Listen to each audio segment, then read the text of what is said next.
Kingdom Come Deliverance is a, let's charitably call it, brave attempt to create a highly realistic and historically accurate immersive RPG set in 15th century Bohemia, but forget all that. What the fuck would have been the problem with just calling it Kingdom Come? Why bolt a meaningless fucking subtitle to the end except to add an unnecessary roundabout to the otherwise perfectly straight road of any spoken sentence containing the name? Yes, I've harped on this before, but if you're still showing the symptoms, then keep taking your medicine, motherfucker. Kingdom Come by itself would have been a perfectly appropriate and snappy title, and what's more, it would have emphasized the come part, which would have been fitting because that's what the game is covered in. But we get ahead of ourselves. After the death of the beloved Charles IV, his heir, Wenceslaus, of Good King fame, proceeds to, in a very literal sense, fuck things up royally, until his half-brother Sigismund imprisons him and starts smashing up the countryside for giggles. At the outset, none of this means a whole lot to our main character, Henry, a peasant blacksmith's son who's more concerned about the day-to-day doings of a medieval peasant, which is to say, covering himself in shit. There's even a mechanic where certain speech and charisma checks are affected if you show up covered in shit, which is pretty fucking unfair because it's medieval times and the only thing that isn't covered in shit is the clouds, and only because no one's built a big enough siege tower. There's no character customization in Kingdom Come. Wouldn't want you to pick a female protagonist and have to change the entire plot to get sold to a Norwegian duke, die in childbirth, so you're stuck with Henry, who everyone seems to think is a fresh-faced teenage boy, but is clearly a big strapping bloke in his 20s, or as it was known at the time,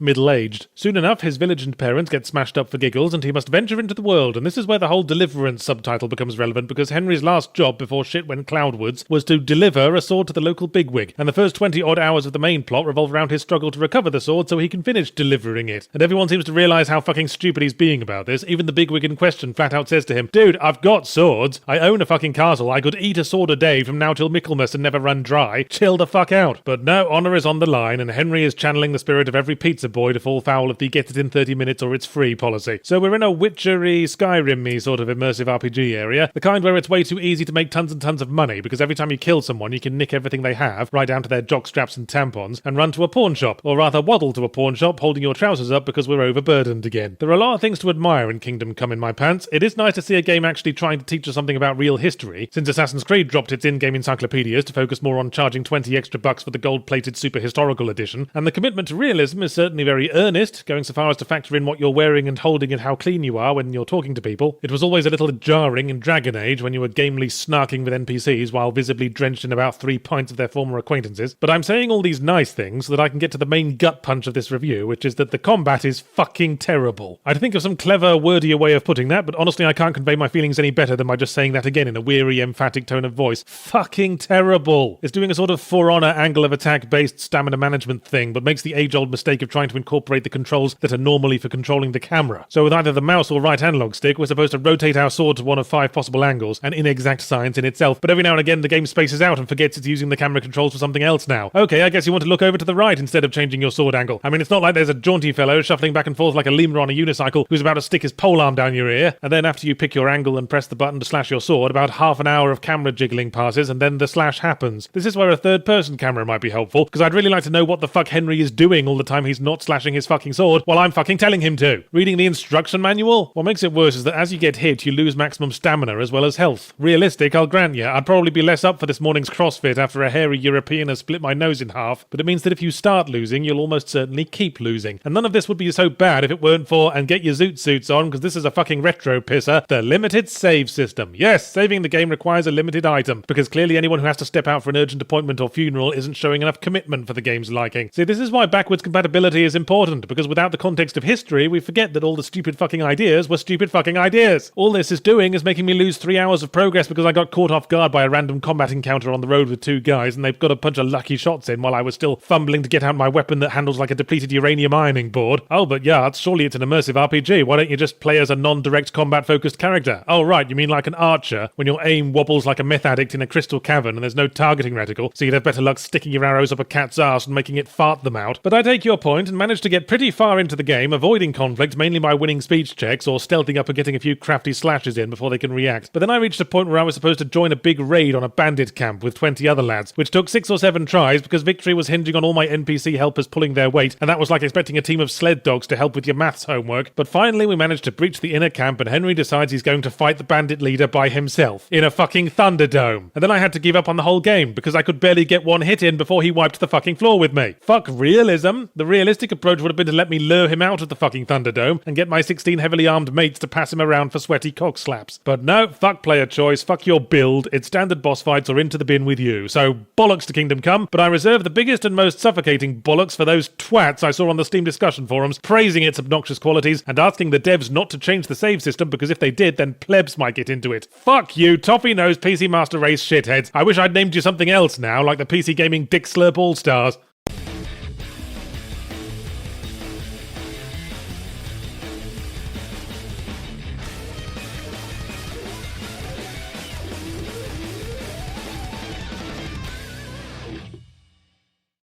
My latest book, Differently Morphous, is out now on audible.com as an Audible original, meaning audiobook first with print version further down the line, so get those ears unstuffed.